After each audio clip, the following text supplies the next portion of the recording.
Higher secondary പരീക്ഷാ നടത്തിപ്പുമായി ബന്ധപ്പെട്ട ഗുരുതര പിഴവുകളാണ് പരീക്ഷാ ചുമതലയുള്ള അധ്യാപകരിൽ നിന്നും വിദ്യാർത്ഥികൾക്ക് നേരിടേണ്ടി വരുന്നത്. പരീക്ഷാ നടത്തിപ്പിന് വ്യക്തമായ മാനദണ്ഡങ്ങളും നിർദ്ദേശങ്ങളും പരീക്ഷാ ചുമതലയുള്ള അധ്യാപകർക്ക് നൽകാറുണ്ടെങ്കിലും അവയൊന്നും പരീക്ഷാ മേൽനോട്ടം വഹിക്കുന്ന അധ്യാപകർ പാലിക്കാറില്ല. കഴിഞ്ഞ ദിവസം ചെട്ടിക്കുളങ്ങര ഹയർ സെക്കൻഡറി സ്കൂളിലെ വിദ്യാർത്ഥിക്ക് പരീക്ഷാ നിയമം തെറ്റിച്ച് മോണോഗ്രാം പേപ്പർ നൽകുകയും തുടർന്ന് അത് തെറ്റാണെന്ന് മനസ്സിലാക്കിയ അധ്യാപകൻ വിദ്യാർത്ഥി എഴുതിയ പേപ്പർ തിരികെ വാങ്ങിയെങ്കിലും അവ പകർത്തിയെഴുതാൻ സമയം അനുവദിച്ചില്ല. ഇക്കാര്യം റിപ്പോർട്ടർ വാർത്ത പുറത്തു കൊണ്ടുവന്നിരുന്നു. ഇതേ സമാനമായ സംഭവമാണ് ആലപ്പുഴ തിരുവമ്പാടി ഹയർ സെക്കൻഡറി സ്കൂളിലെ വിദ്യാർത്ഥികൾക്കും നേരിടേണ്ടി വന്നത്. പരീക്ഷ തുടങ്ങി 1 മണിക്കൂറിന് ശേഷം ക്ലാസ് റൂമിൽ ഉണ്ടായിരുന്ന ഇൻവിജിലേറ്റർ കാൽക്കുലേറ്ററുകൾ ബലമായി പിടിച്ചു വെക്കുകയും പിന്നീട് സ്കൂളിൽ നിന്ന് അനൗൺസ്മെന്റ് ഉണ്ടായ ശേഷം ആണ് കാൽക്കുലേറ്റർ തിരിച്ചു നൽകിയത്. അപ്പോൾ തന്നെ അരമണിക്കൂർ ടൈം നമുക്ക് നഷ്ടപ്പെട്ടിരുന്നു.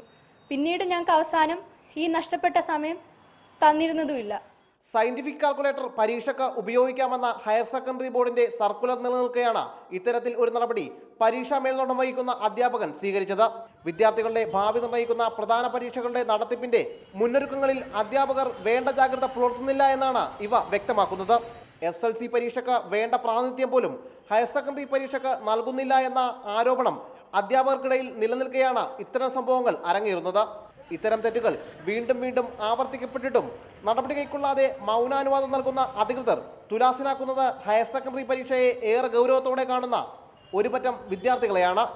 ശ്യാമപ്രസാദ് ഉത്തമൻ, റിപ്പോർട്ടർ, ആലപ്പുഴ.